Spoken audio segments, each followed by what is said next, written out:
Hi everyone. Welcome back. We're glad to have you with us today. Let's start. We've been married for 15 years, but somewhere along the way, life dulled the spark that had once lit up our relationship. We share the same house, but lived in separate worlds, occupying different rooms and hardly speaking. The partnership, the laughter, and even the love, it had all vanished like a slow-burning candle that finally gave out. She had been dropping hints for months, but I was too blind or maybe too stubborn to see them. Eventually, I couldn't ignore it any longer. After a little digging, I discovered the truth. She was having an affair, at least an emotional one. She'd been trying to tell me how unhappy she was, but I'd stopped listening long ago. Her words had become background noise, dismissed and mocked in my head. But when I finally faced the truth, I realized something else. For years, I'd only been hearing her complaints, not truly listening to the pain behind them. She wasn't just unhappy with our marriage. She'd fallen out of love with me. And deep down, I knew the harder I tried to hold on to her, the more she'd slip away. It was written all over her face. So, instead of trying to fix what was broken, I let go of the idea entirely. I sat there one night, nursing a beer in the dark, replaying our last argument in my mind. Every time I thought about how to win her back, I could feel the distance between us growing. Night after night, I retreated to the guest room, letting her have the bed while I licked my wounds in silence. But then one quiet night, something clicked. As I stared at the ceiling, it hit me. Why was I fighting her feelings? Her pain, her disappointment, it was real to her. Dismissing it didn't make it any less valid. And as much as it stung, I realized something else. I wasn't happy either. I wasn't in love with her anymore. I was in love with the memory of what we used to be. The marriage I was fighting for was a ghost of the past, not the reality we were living. That epiphany shifted everything. I made a decision. It didn't matter whether it worked out or not. What mattered was that I couldn't keep doing the same thing, expecting different results. So, I finished my beer, tossed the empty bottle in the trash, and went to sleep in the guest room again. But before I could settle in, Amanda walked in, flicking on the light and breaking the silence. "Why are you sleeping in here?" she asked, her voice sharp with frustration. I shielded my eyes from the sudden brightness. "I stayed up late," I replied, shrugging. "I didn't want to wake you." She studied me for a moment before walking off to the kitchen, where she started making her usual late-night coffee. I didn't drink coffee. I'd always been more of a shower-and-go kind of guy in the morning. But as I prepared for the conversation I knew was coming, I felt an odd sense of calm. When I joined her in the living room, she was sitting stiffly on the couch, her fists clenched and her expression tense. I sank into my usual spot across from her, watching her closely. "Mark," she began, her voice trembling. "This isn't working. I feel disappointed, lost. I don't think I love you anymore." I didn't flinch. I didn't argue. I just let her words hang there in the air. She took a deep breath and dropped the bombshell. "I think we need a divorce." The word hit the room like a cannon blast, but I only smiled, a small, calm smile that seemed to throw her off. "That sounds good," I said evenly. Her brows furrowed. "Mark, did you hear me?" I nodded. "I heard you. You're unhappy. You don't love me anymore. You want a divorce. I understand." Her confusion was written all over her face. She stared at me, trying to make sense of my reaction. "Are you sure you're hearing me?" I leaned forward, looking her in the eyes. "Amanda, I'm not going to argue with how you feel. Your feelings are real, and I can't tell you you're wrong. If you don't want to stay married, I won't fight you." She blinked, stunned. It wasn't the response she'd expected. "Wait," she said, her voice shaking. "You said you don't love me either?" I nodded again. "There were times, just like for you." Her face softened, the anger slipping away as a strange mix of relief and sadness took its place. For the first time in a long time, we were honest with each other. I stood up and grabbed my jacket. "Anything else?" I asked. "I need to head out tonight." "You're leaving right now?" Her voice was barely a whisper. I nodded. "Yeah, I think I'll hit a few bars. Maybe even start looking for someone else." Her eyes widened as I walked to the door, waved goodbye, and left. She stayed frozen in her chair, speechless. At the nearest bar, I ordered a bourbon and found a seat in the corner. As I sipped my drink, I pulled out my phone and dialed Rachel, the office gossip. I played the role of the devastated husband perfectly. When I called Rachel, the office chatterbox, I shared just enough of my supposed heartbreak to reel her in. I told her about the conversation I'd had with Amanda, about her shocking request for a divorce. Of course, I didn't tell Rachel the whole truth. I was at the bar, drowning whatever sorrow I could muster in whiskey, fully aware I might not show up to work the next day. On the other end of the line, I could almost hear the gears turning in her mind. She and I had shared a few flirtatious moments at work, and as luck would have it, Rachel was single. It didn't take long for her to invite herself to join me, under the guise of keeping me company during this emotional time. I agreed and suggested we meet at a bar I knew Amanda and her friends frequented. Was I worried someone might see me? Not at all. My marriage was over. There was nothing left between Amanda and me but cold indifference. Rachel arrived faster than I expected, dressed to turn heads. I like to think she wanted to claim her spot before anyone else could.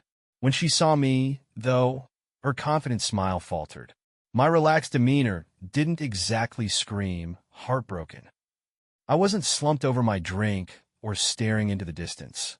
If anything, I looked far too composed for the news I'd just delivered. "Mark, what's going on?" she asked, sliding onto the stool next to me, her eyes scanning my face for answers. I raised my left hand and pointed to my now bare ring finger. "She wants a divorce," I said casually. "That's how she feels, so why fight it?" Rachel frowned, clearly taken aback. "Over the phone, you sounded different." I shrugged, signaling the bartender for another round. "We've both been unhappy for a while," I admitted. "I finally realized I don't love her the way I used to. If she wants out, fine.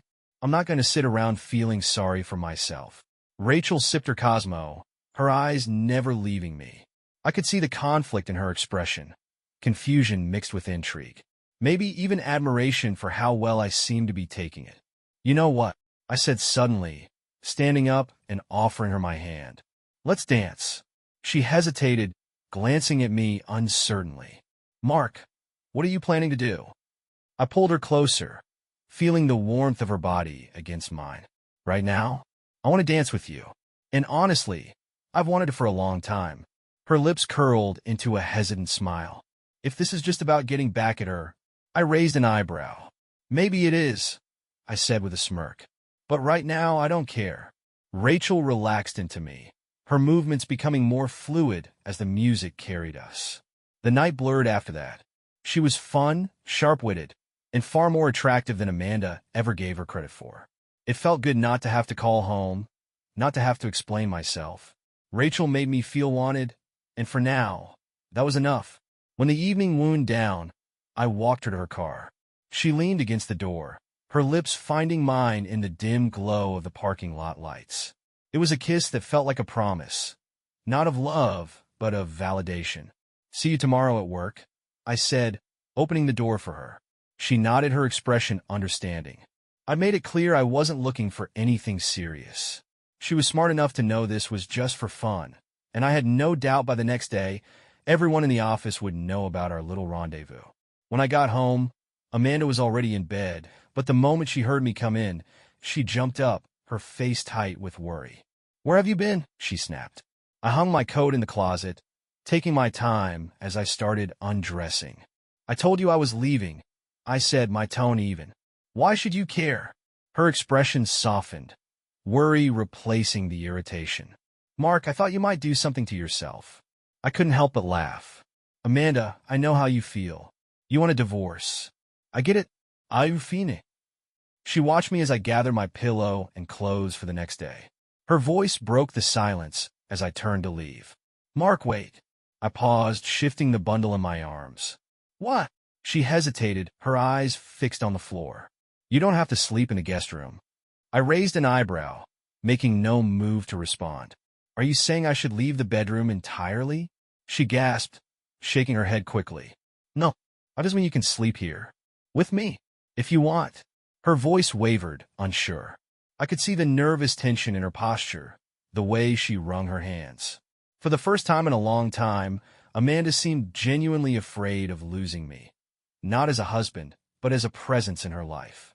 I stood there for a moment, letting her words sink in, savoring the shift in power between us. Finally, I let out a breath and stepped toward the guest room without a word, leaving her standing in the hallway, unsure of what had just happened. "Well, this bed's more comfortable. I'll stay here with you if it's not too much trouble," I said, tossing my pillow back onto the bed. Amanda's face shifted from surprise to something almost hopeful. "Oh yes, that's fine. No trouble at all." "Then it's settled," I replied, cutting off any further discussion. I could tell she wanted to say more, but I was done for the night. "Let's just go to bed." The next day at work, things took an unexpected turn. By midday, four women had shown clear interest in me, each making their intentions known in subtle, yet unmistakable ways. One coworker slipped me his sister's number, a widow eager to meet someone new. I had dates lined up for the entire week, including another with Rachel.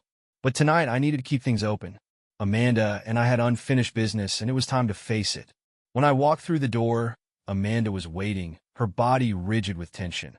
"Claire saw you last night," she said coldly. "She said you were at the bar with a woman." "Who was she? What were you doing?" "Claire said you looked close." Her tone was sharp, but I caught the waver in her voice. This wasn't just about gossip. It was personal. I could have lashed out, thrown her emotional neglect in her face, or reminded her how long she'd kept me at arm's length. But I didn't. Instead, I smiled, calm and deliberate. "I'll answer your questions after I change," I said, walking past her without a glance. She tried to press me, but I ignored her, heading upstairs. When I returned, she was still there, her face tight with anger and something else, fear maybe. I took my time sitting down, letting the tension hang. "It was Rachel," I said flatly. The name hit her like a slap. She blinked, clearly not expecting me to admit it so easily. "Rachel? From work?" "Yes," I replied, meeting her eyes. "What were you doing with her?" Her voice cracked, though she tried to sound composed. "We went on a date." Her breath hitched. "A date?" she repeated, like the word was venomous. "Yes, Amanda. You told me you wanted a divorce. You told me you don't love me anymore. So why shouldn't I explore what's next? Why would I stay here?" She sank into the chair, deflated. "But what will people say?" she muttered, almost to herself. "Claire's already talking about it." I stood, pacing slowly. "What people say doesn't matter.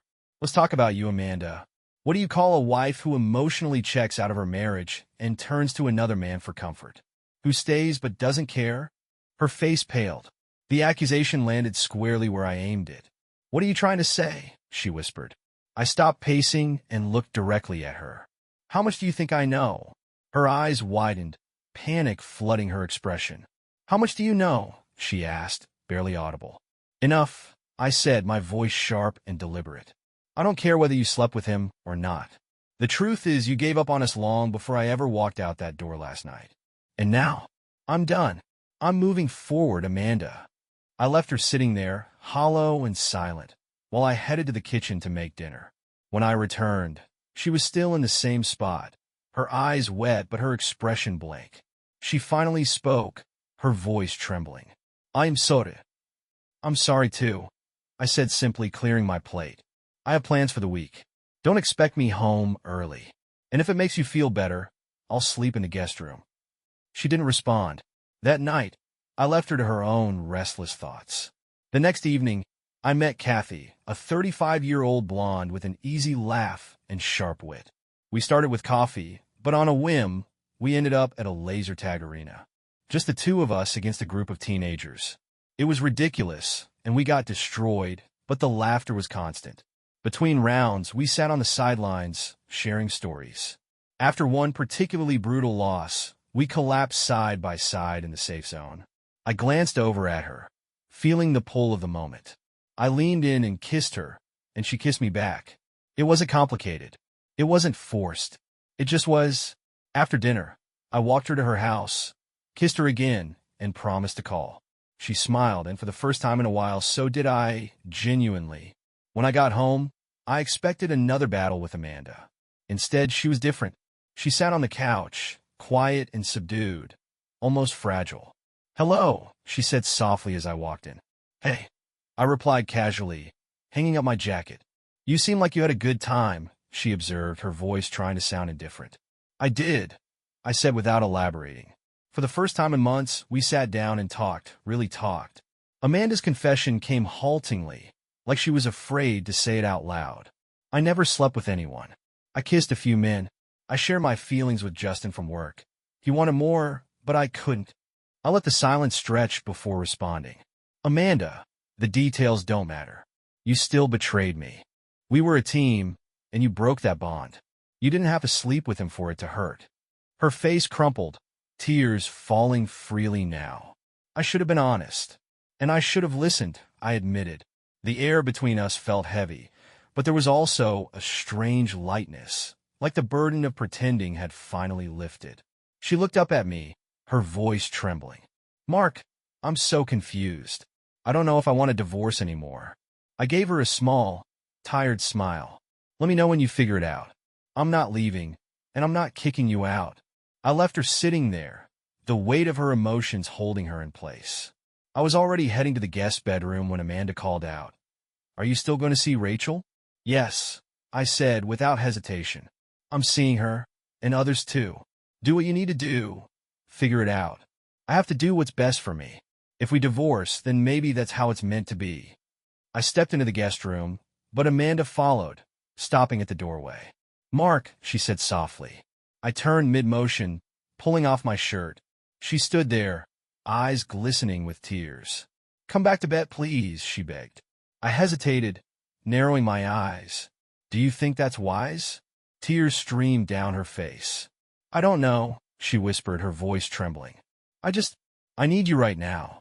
Something in her tone stopped me. I reached out to her, and she threw herself into my arms, sobbing uncontrollably. Her confusion was palpable, her emotions tangled in ways I couldn't fully untangle for her. Wordlessly, I carried her back to our bed and held her as we both drifted into an uneasy sleep. Lauren and I had plans the next evening. She wasn't a date, just a good friend. She loved live music, and when no one else wanted to go to a bar with her, I offered to take her. There was no romantic chemistry between us, only a comfortable camaraderie. We laughed, clapped along to the band, and shared a quiet appreciation for the simplicity of the evening. I got home earlier than usual. Pulling into the driveway, I spotted an unfamiliar car. For a moment, jealousy flared, sharp and unwelcome, but I forced it down. Whatever happens, happens, I reminded myself. No use in losing sleep over possibilities. The mantra was one I'd picked up during my therapy for fear of flying. I'd learned to reframe dread into anticipation, a trick that worked in short bursts. Repeating the thought like a prayer, I stepped inside. Amanda was sitting with her friend Carol in the living room. At my entrance, she stiffened. Mark, I didn't expect you back so soon. I nodded, acknowledging both of them. Carol, I said curtly. Carol didn't bother hiding her disapproval, her cold stare making her stance clear. Work wrapped up early, I explained. Do you need privacy? Amanda and Carol exchanged a glance. Carol rose abruptly. I should get going, she said, grabbing her coat. Amanda, we'll talk later. Amanda walked her to the door. When she returned, she looked unsure. Sorry if we intruded. I didn't mean to interrupt your evening. I shrugged. Don't worry about it. This is your home too, right? Amanda hesitated, her eyes flickering with something unspoken. Have you eaten? She asked. I gestured toward the leftovers they'd left on the table. How are you? I asked, surprising myself with the question. She sank into a chair, letting out a shaky sigh. I'm okay, I think. Carol came over to talk, but all she did was confuse me more. How so? She told me to kick you out. Change the locks. Move on. I smirked. Well, my key still works, so I guess you didn't have time to call a locksmith. She laughed softly, a genuine moment breaking through her uncertainty. Don't be ridiculous. I explained to her that I'm the one who asked for the divorce. What rights do I have over you? I'm the one who walked away, right? Her voice wavered as she posed the question, like she was searching for an answer she didn't want to hear. I stayed silent, resisting the urge to jump in with reassurances. In the past, my eagerness to console her had only driven her further away. This time, I let the moment hang, heavy and unresolved. Breaking the tension, I said, I have some bad news. My date for tomorrow canceled, so now I'm stuck with these concert tickets. Unless, I paused, letting her lean into the suspense. You'd like to go with me instead? Her face brightened, though she tried to hide it. "Oh, Mark, I'd love to. I mean, if you're sure." I shrugged nonchalantly. I could always give them to someone else at work. Her tone sharpened. "No. I mean, I'd be happy to go." "Are you sure?" I teased, watching her blush. "Yes," she said firmly, her voice softening. The next evening, Amanda was dressed to impress, clearly putting effort into her appearance. She looked stunning, and I couldn't ignore the possibility that she wanted to catch my attention. The concert wasn't something I'd chosen. Rachel had recommended the band, and I'd bought the tickets. Still, they were good, loud, and energetic. Amanda seemed to enjoy herself, leaning into the music in a way I hadn't seen in years. Then we ran into Rachel. Rachel looked amazing, confident and poised, dressed to turn heads. Amanda immediately recognized who she was, her expression faltering as she realized Rachel was supposed to be my date tonight. I introduced them casually, keeping my tone light.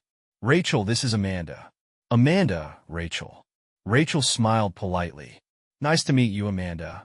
Her sharp gaze flicked between us before she added, "I'll see you at work tomorrow, Mark."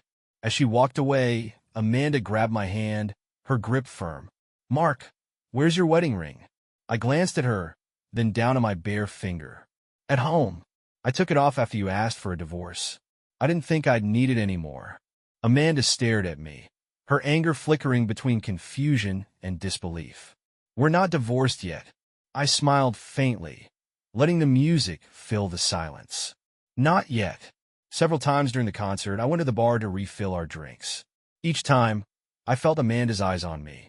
She wasn't subtle about it, either. She watched as I chatted with strangers.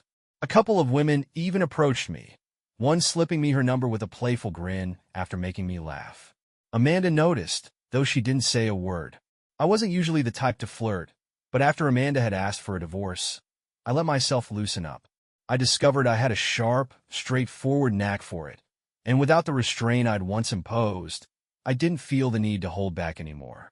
I wasn't the best-looking guy in the room, but humor and charm carried me further than I'd expected.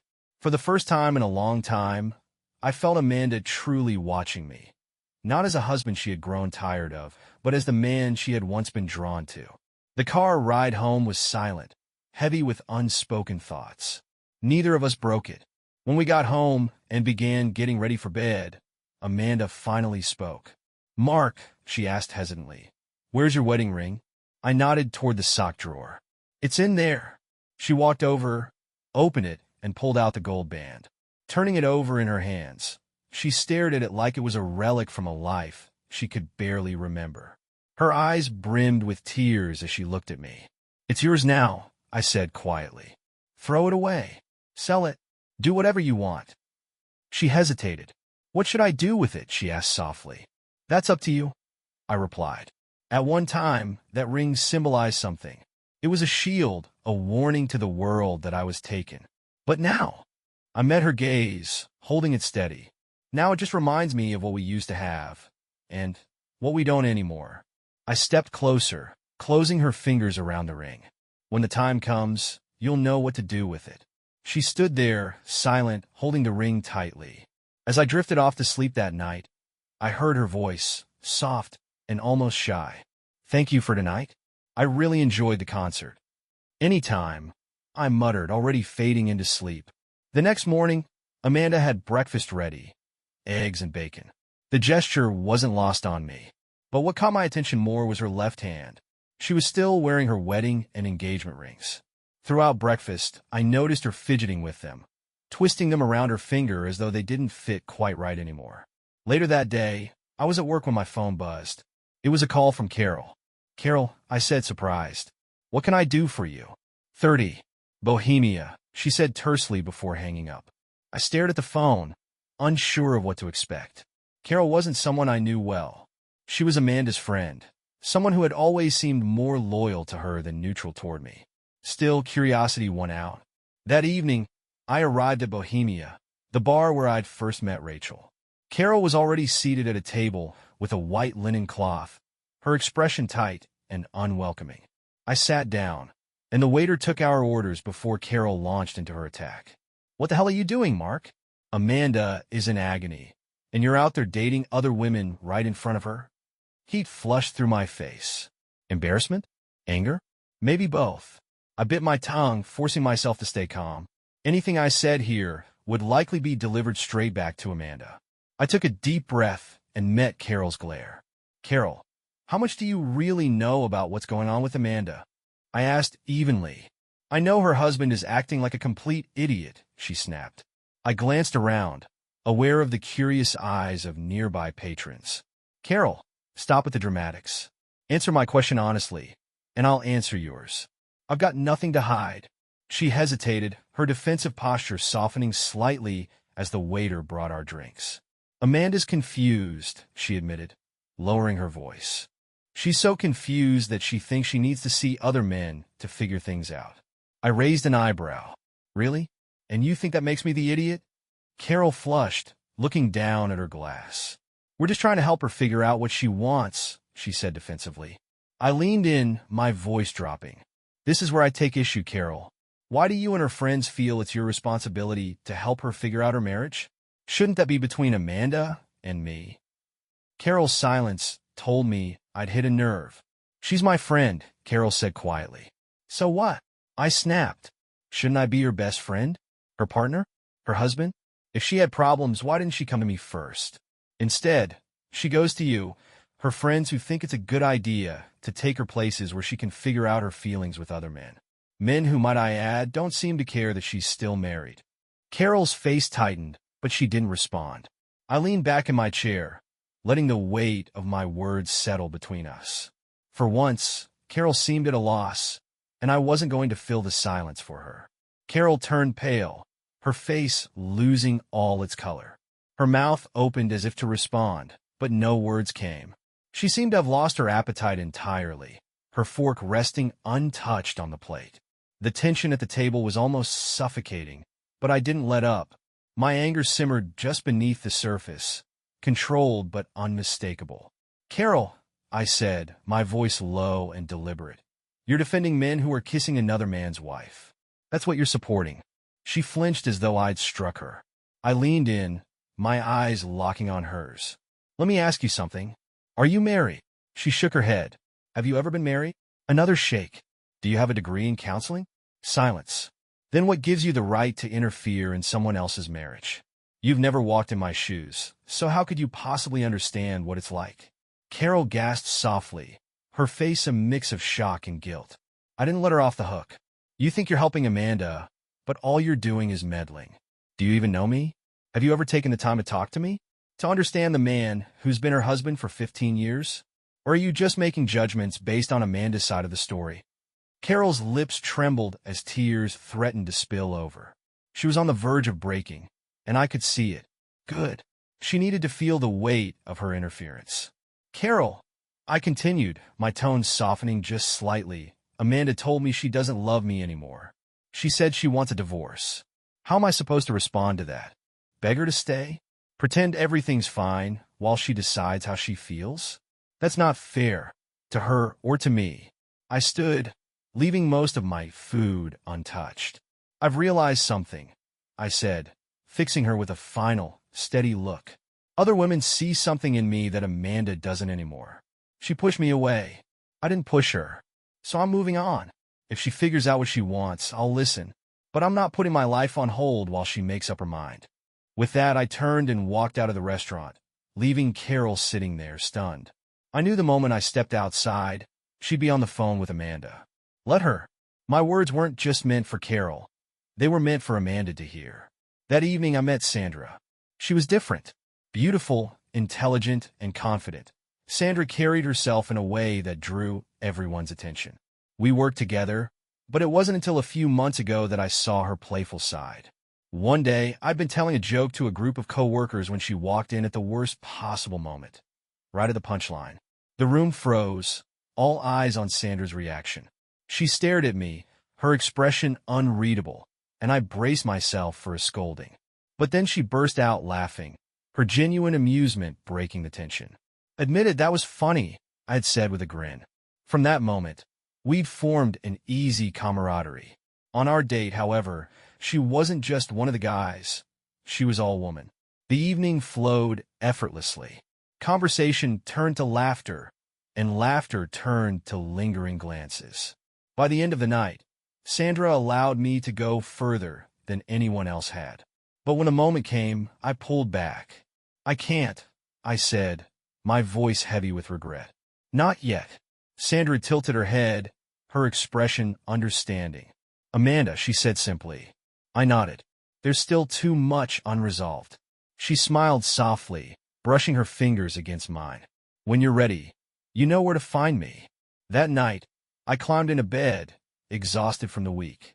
Amanda's voice startled me in the dark. "Mark?" "Yes." I turned toward her, confused by the tremor in her tone. "Take a shower." "What?" I asked, baffled. "Why?" "It's the middle of the night." The bedside lamp flicked on, and I saw her face flushed, her cheeks damp with tears. She wouldn't meet my eyes. "Please," she whispered. "If you don't, I'll have to ask you to sleep in the guest room." I sat up, stunned. "What's happening?" Her voice cracked as she turned away. "I can smell her on you." "Sandra." The realization hit me like a punch to the gut. I hadn't even noticed. Guilt twisted in my chest. "I am sorry, I murmured, me throat tight." "I didn't think."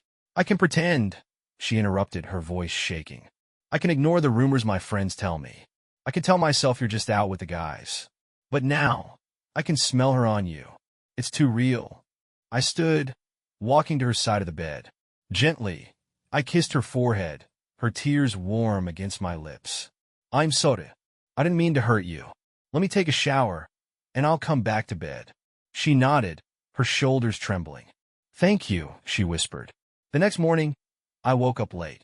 It was Saturday, and the week's whirlwind of dates, tension, and decisions had left me drained.